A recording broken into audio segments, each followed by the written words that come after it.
guys, it's Mrs. Stewart. Today's video is on function tables and rules. We're going to focus on making a table of values and writing function rules given a table of values. First of all, note that functions can be written as equations. For example, y equals x plus 1 is a function. In this function, x represents the input and y represents the output. We're going to make a table of values for this function, and we're given a domain 0, 1, 2, and 3.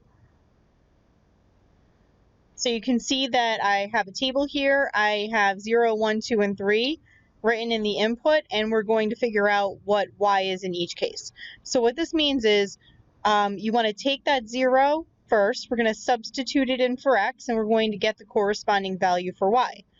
So you can see down here I've used the equation y equals x plus 1, replace the x with 0, y equals 0 plus 1, which is 1. So that tells me that when x is 0, y is 1. Now I'm going to do the exact same thing with the other three values. When x equals 1, we replace x with 1, and we get a y value of 2. And then when x equals 2, y becomes 3. And when x equals 3, it makes y 4. So we have a table of values.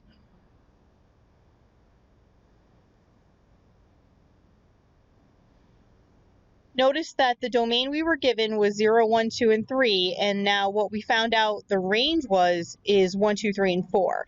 It's our corresponding y values. Here's another example, y equals 2x minus 3. So I'm going to make a table of values. I'm given a domain to use, 1, 2, 3, and 4. And so I will take these one at a time, and I will substitute them in for x. Over here, I'm going to start with the first one, x equals 1. So this would give me 2 minus 3, or negative 1. And then I use 2. And this would give me 4. So 4 minus 3 is positive 1. And then I use 3 for x. So I would get 6 minus 3, which is 3. And last, I'm going to put 4 in for x. And I'm going to get 8 minus 3, which is 5. So I've completed my table of values. Now, I started with the domain 1, 2, 3, and 4, and I can see that my range, given that domain, is negative 1, positive 1, 3, and 5. Now writing function rules. What I'm going to do is take a completed table and see if I can figure out what's happening. What would be the original equation for this completed table of values? And so take a look at each input or each x value and notice how 1 becomes 2 and then 2 becomes 4, 3 becomes 6, and 4 becomes 8. You're going to notice that each input value doubled to get the y value or the output.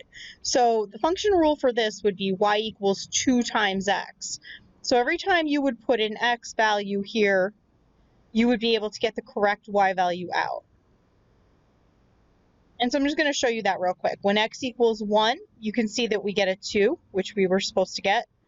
When x equals 2, I'm going to put a 2 in for x, and that gives me 4. And if you look up here, that was the correct value. When x equals 3, 2 times 3 gives me 6. That was what I was supposed to get. And last, when x equals 4, 2 times 4 gives me 8. So it does work out.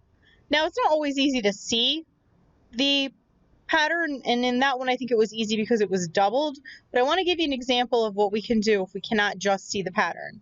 For example, this one I have inputs 0, 1, 2, and 3. I have outputs 0, 2, 4, and 6. You may or may not be able to see the pattern yet, but let me show you what to do if you can't. We're going to use an equation y equals mx plus b. Some of you might be familiar with this. This is slope-intercept form.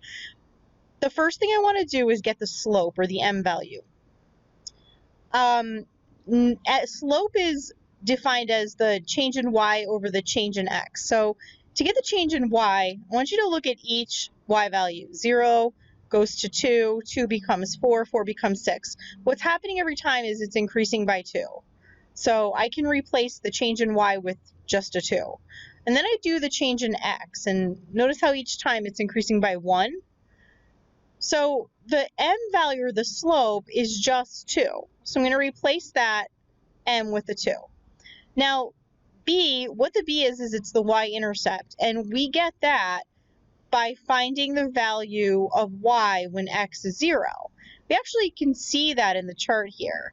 When x was 0, y was 0. So the B value becomes 0. Now, we don't typically write plus 0, so our final answer here will be y equals 2x. So I want to show you another example. Not sure if you can see the pattern that's happening or not, but we're going to use the process that I just went over. We're going to start by getting the m value, or the slope. So let's look at the change in y. And notice how every time we move to the next y value, we add 3. So the change in y is 3. The change in x, the x values are just increasing by 1. So the change in x is 1. So my slope is 3. Now, this time when I look at the chart, I cannot see the b value.